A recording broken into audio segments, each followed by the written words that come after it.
कभी कभी हमको मानना चाहिए कि हमारे दफा के अंदर ही हमारा दुश्मन है, ये मान के चलना चाहिए। हां, मैं एक बात में एग्री करूंगा, चाबी कोई और लगाता है, चाबी कोई और लगाता है, लेकिन काम तो तिपरासा करता है, तिपरासा को खत्म करने के लिए। कभी कभी बुबागरा भी सोचता है कि क्या है, हम इतना क्लियरली स्पष्ट रूप से इतना सफा बोल रहा है हम कि आप आईएनपीटी में है तो आईएनपीटी में रहिए, आईपीएफटी में है तो आईपीएफटी में रहिए, सीपीएम करता है तो सीपीएम में रहिए, कोई बीजेपी करता है तो बीजेपी में रहिए, मैं कांग्रेस करता हूं, मैं कांग्रेस में हूं।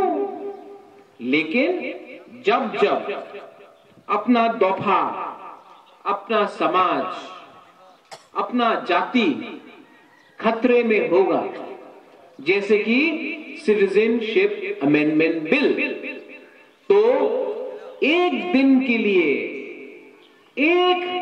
के लिए हमको अपना पॉलिटिकल पार्टी को भूल के एक मंच में अगर हम लोग सब आ जाए तो पूरा इंडिया कांपेगा और नोटिस करेगा कि बर्फ एक है, तिपरासा एक है। किसी के खिलाफ नहीं बोल रहा हूं मैं, कोई दूसरे समाज कम्युनिटी के खिलाफ मैं नहीं बोल रहा हूं, मैं सिर्फ ये बोल रहा हूं कि जब तक एकता नहीं रहेगा, ढांचा नहीं रहेगा, हम लोग इंडिया को ब्लेम करते रहे, इंडिया का गलती नहीं है, ये हमारा गलती है। विजय बाबू ने एनआईटी के बारे बोला, मैं आपको एनआईटी के बारे बोलना चाहता हूं।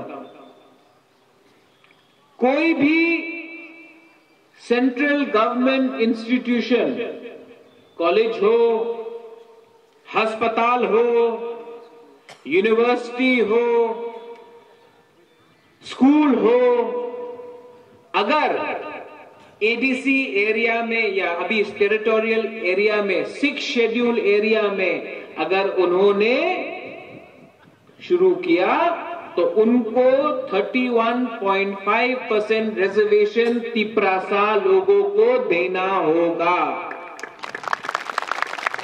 ये बुबागरा नहीं बोल रहा है, ये विजय रामखोल नहीं बोल रहा है, ये संविधान बोल रहा है, हिंदुस्तान का संविधान बोल रहा है। लेकिन अपना एमएलए, अपना मिनिस्टर, वो तो अगरतला में चुप है।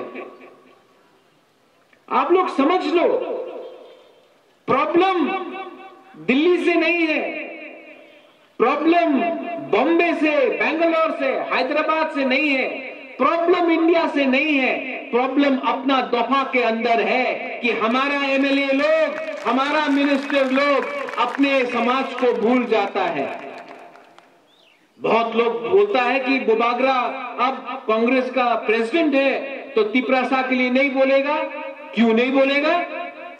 जब तक मैं किसी के खिलाफ नहीं बोलता हूं, जब तक किसी के विरुद्ध नहीं बोलता हूं, अपने समाज, अपने तिपरासा के बारे में बोले तो क्या डर है? क्योंकि ये लोग पावर और वोट बैंक के लिए सच को छिपाते हैं, वोट के लिए सच को छिपाते हैं।